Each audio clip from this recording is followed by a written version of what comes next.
Hello, everyone. Charles Watts here. Welcome back to Inside Arsenal. It is Wednesday. I hope the day's going well, wherever you're watching or listening to this around the world. Thank you, as always, for joining me. It is fixtures release day. We now know who Arsenal are going to be playing and when in the 2025-26 Premier League season. And it's a pretty brutal start.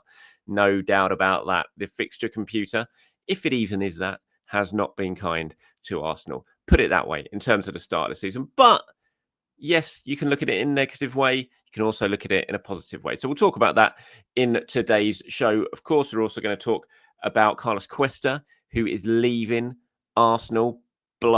Definite blow that to Arsenal and to Mikel Arteta and to the players. Really hugely popular member of Arsenal's coaching staff. But again, trying to look at it from a positive point of view, you could well bring in some fresh sort of input to the coaching staff. Now there's an opportunity to replace and to just inject a little bit of sort of fresh life into the coaching staff, which could be a good thing as well. So we're going to talk about that. We're going to talk about Benjamin Sesko, latest transfer sort of roundup as well. Got some comments and questions from you guys to get stuck into.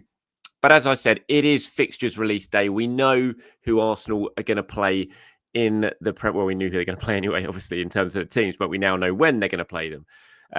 And yeah, the start has not been kind to Arsenal. You look at the first 6 games of the Premier League season. The first 5 are on the screen there for you watching on YouTube. So Man United away to start, then it's Leeds at home, Liverpool away, Forest at home, City at home, and then the next game, which isn't on that screen, is Newcastle away. So the first 6 games, incredibly tough.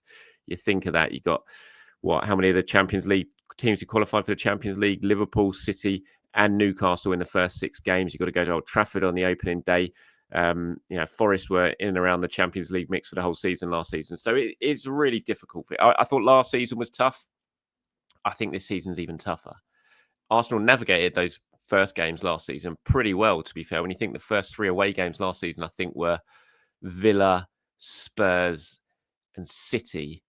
And they won 2 of those and drew 1. So they actually navigated those really early, difficult fixtures really well last season. They're definitely going to have to do that again this season. As I said, I mean, it is a brutal start. It's honestly one of the toughest starts I can remember ever seeing Arsenal get to a league season. So there's no dressing it up as anything else. It is a really difficult start, but you can also look at it in a positive. I put a little short out earlier on today, actually. I've got some of the responses to it here, and it was really interesting to look at all the sort of responses and the comments to it. The overwhelming feeling of, is kind of like, well, bring it on. Yes, it's a tough start, but we've got to play these teams at some point. Let's do it early on and let's sort of lay down a marker. So Robin's got in touch and says, I actually prefer a tough start. Gets the team focused and playing at a high level very quickly.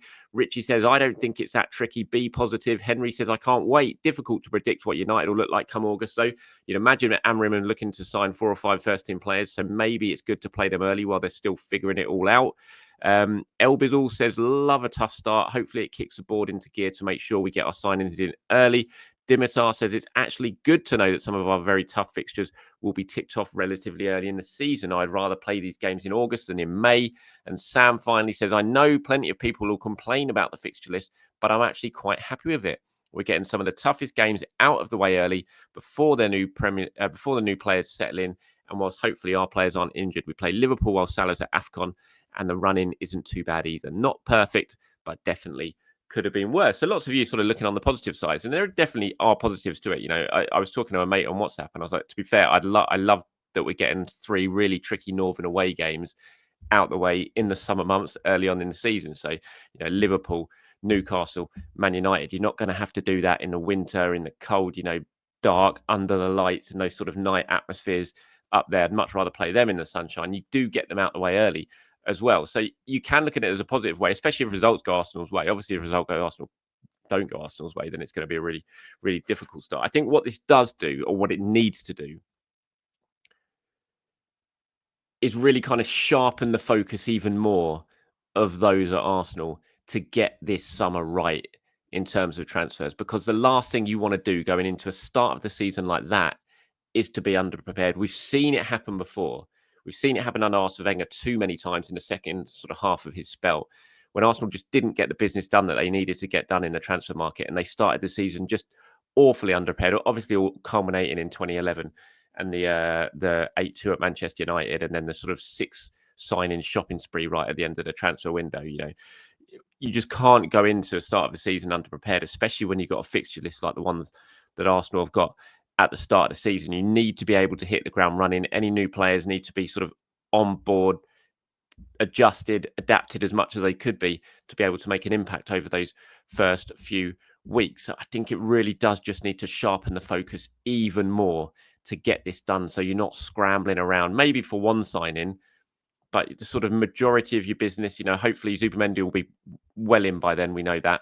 Kepa as well, but the striker especially, just get that done and dusted and have him on board for the start of the season so you can really start the season well. So it is an exciting, I mean, it's always an exciting day, fixture release date, isn't it? Just kind of, you can sort of lay out the season. I mean, Arsenal end the season at Crystal Palace.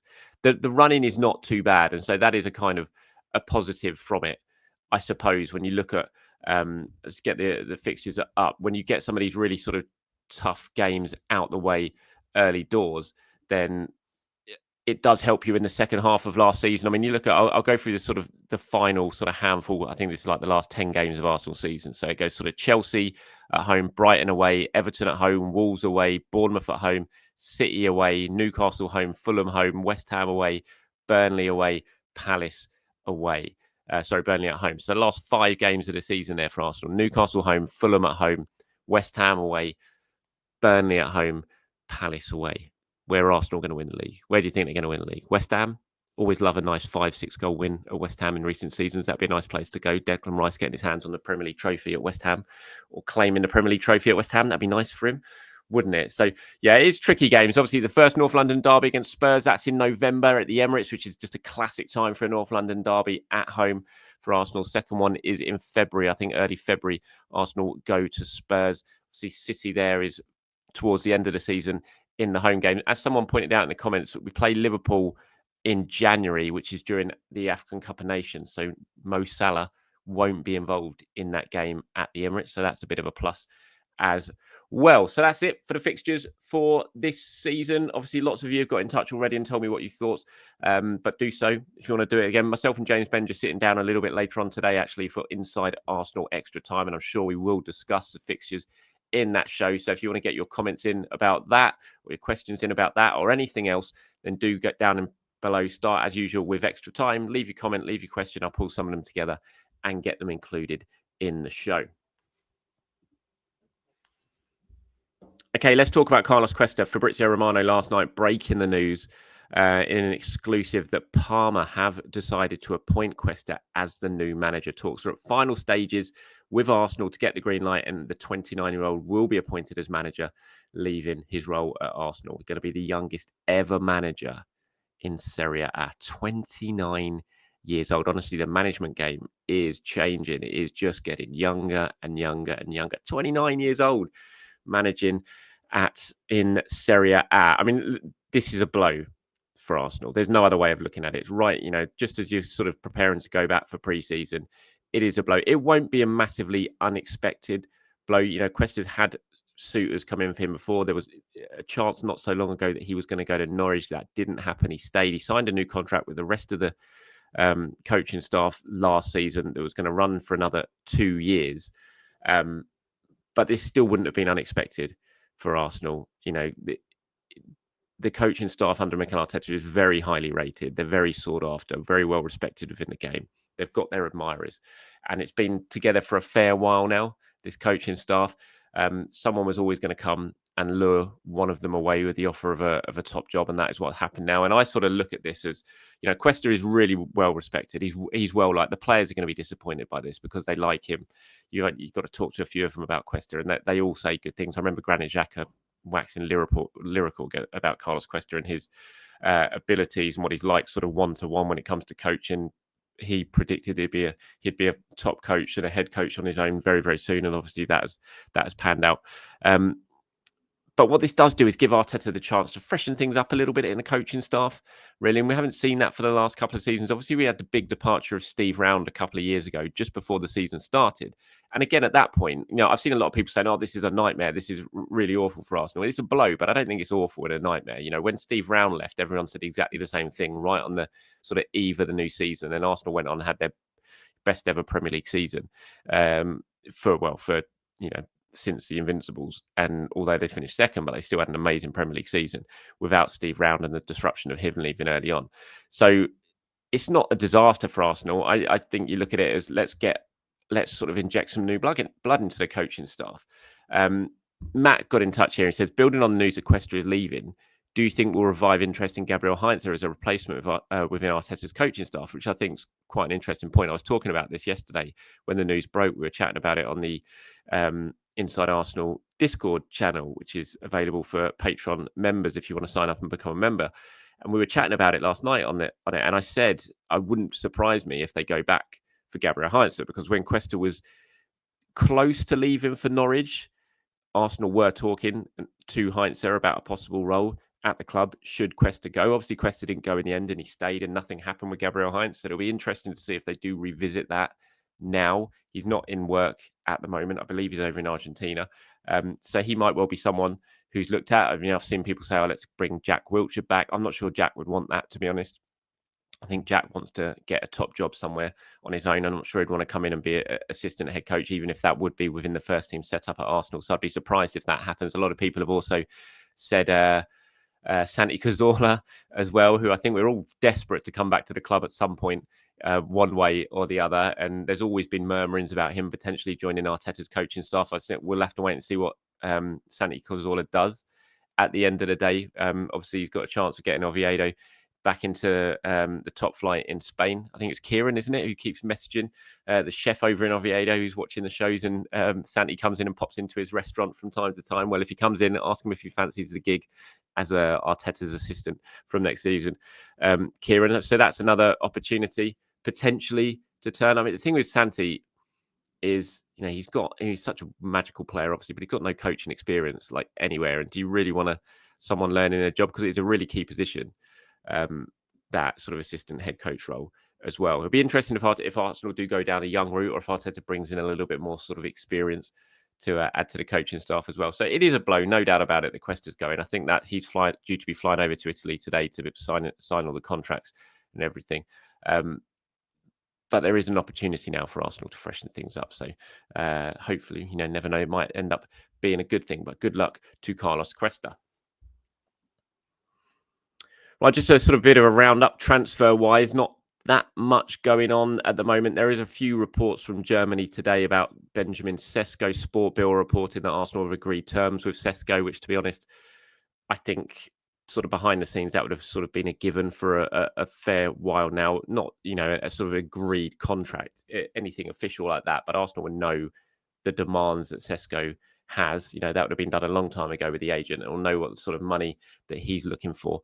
And I can't see that personal terms would be an issue. The issue here is getting a fee agreed with Leipzig. And the Sport Bild reporting that Arsenal have told Leipzig that when the offer does come for Sesko, it won't be below the valuation that they're looking for. Again, I take it with a pinch of salt, and I've seen lots of sort of headlines about this in the last few hours or so since the report came out from Sports Bild, but it kind of looks like, doing a little bit of digging into the sort of reporting of it, it looks like it's more of a sort of transfer roundup of club to club that this has been taken from. And it also mentions Xavi Simons as a potential Arsenal target. They were kind of focusing on what's happening on Leipzig, basically, in this big sort of feature.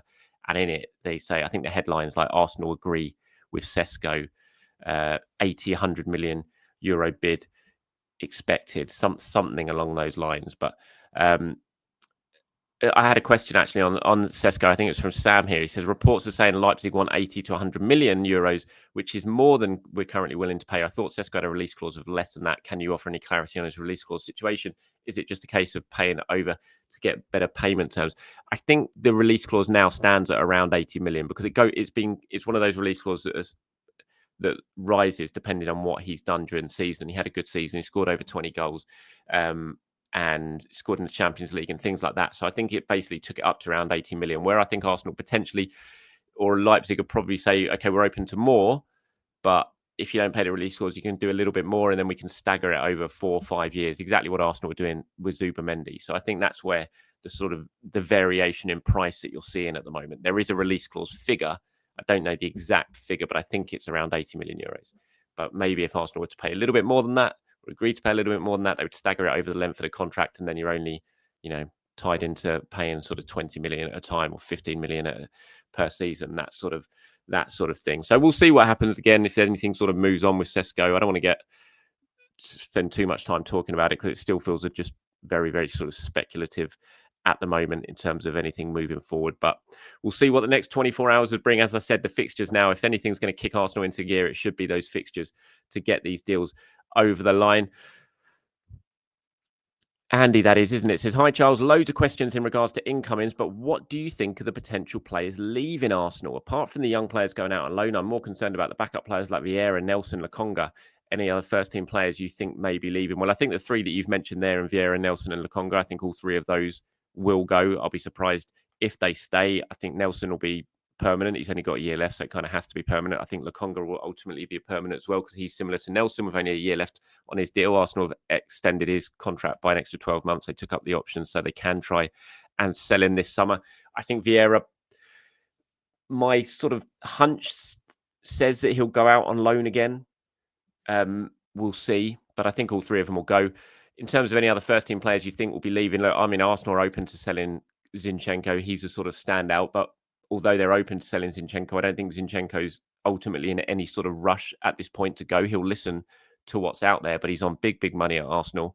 Obviously, I don't see any of the interested clubs, and we've seen Milan, for example, and I believe that interest is serious from Milan for Zinchenko, but they wouldn't be able to take on his wages. So I think Zinchenko, if that move was to go through, I think Zinchenko would have to drastically lower his wages. And will he want to do that? Or will he just think, you know what, I'll stick out the final year of my contract, get paid an awful lot of money, and then I'll have lots of options available, more options available to me next summer as a free agent. So although Arsenal are open to selling him, we'll wait and see if he himself is open to go.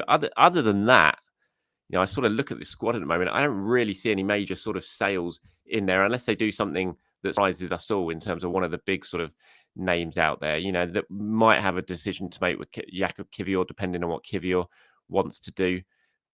But other than that, I don't really see anyone else going. I think Zinchenko is just a kind of one standout there for me in terms of bringing in any money for Arsenal this summer. And that's it from me. Well, I was going to say that's it from me today, but it's not for today because I'm going to be back later on with James Bench for Inside Arsenal Extra Time. So thanks for watching, everyone. Thanks for listening. You want to get involved in Extra Time, as I said, give us a question, give us a comment, go down below, just start it with Extra Time and ask us anything you want, and we will try and pull some of them together and answer them a little bit later on in the show. Until then, everyone, have a great day. Speak to you soon.